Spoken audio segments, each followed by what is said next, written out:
Over here. Me and Pancake started a Discord server. You should join. It's in the description, okay, bye. Picture this. You just bought your Nintendo Switch on launch day. You go to boot it up and play the only game out for it, Breath of the Wild. You play for a bit, and when you get to big open fields, you don't hear this. You hear it fit? Yeah, it doesn't fit, right? And that's one of the many reasons why video game music is so important. So I've narrowed it down to 3 main points on how hard it is to make a good soundtrack. And on that note, let's bring to the first. Consistency. There's a few examples we have here, but the first thing I think of with consistency done wrong is Sonic Superstars. This game has multiple composers, which, hey, isn't all that bad, right? But you have to understand that composers don't write music the same. But this game gives you fucking tonal whiplash where 1 second it's beautiful T. Lope song,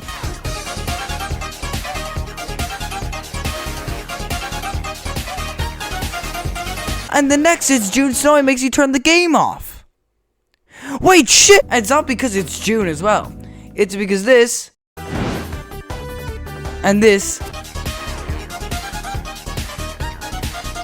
sound like they're from completely different games. And that's because they are. Do you see the problem here? This game has no style. If I heard this, it's Unleashed. If I heard this, Sonic 4. Oh god damn it! Anyway, enough jacking Sonic off. Let's go to another places like Apex Legends. Every single lobby track has the main Apex Legends leitmotif.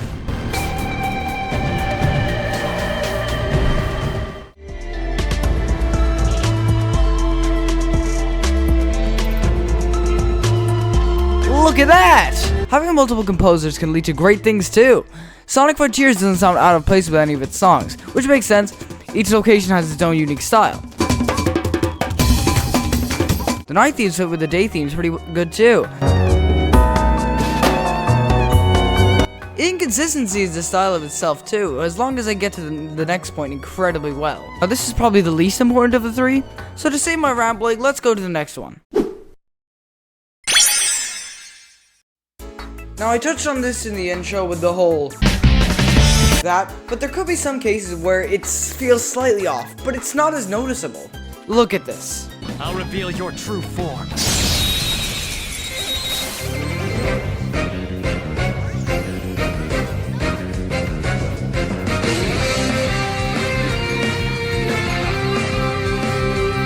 See, it's good, but it just doesn't quite fit, and the same goes vice versa.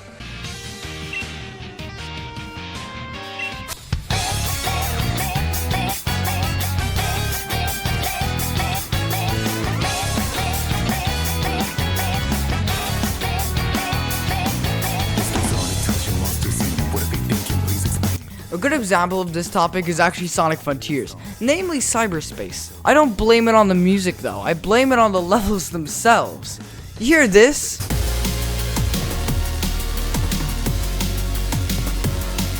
Seems techie. Very nice. You're wrong, it's fucking Green Hill. Every single fucking cyberspace track is like this as well. This works.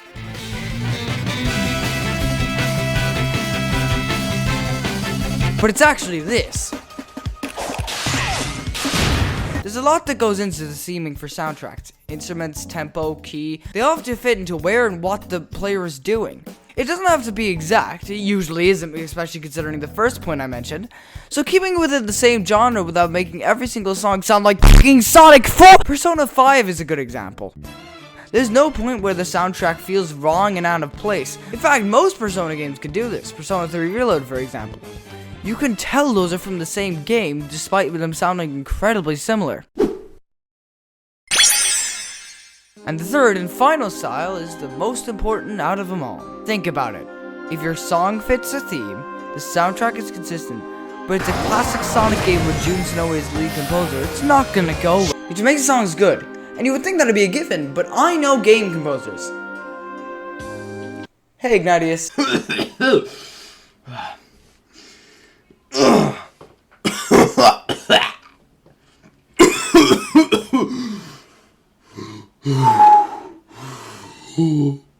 Hey. To be honest, I take a bad soundtrack over none at all. The soundtrack is the main reason I'm excited for new games. are exceptions. To end out the video, here are a few of my favorite songs from a few video games of all. Plus, there are more in the playlist below.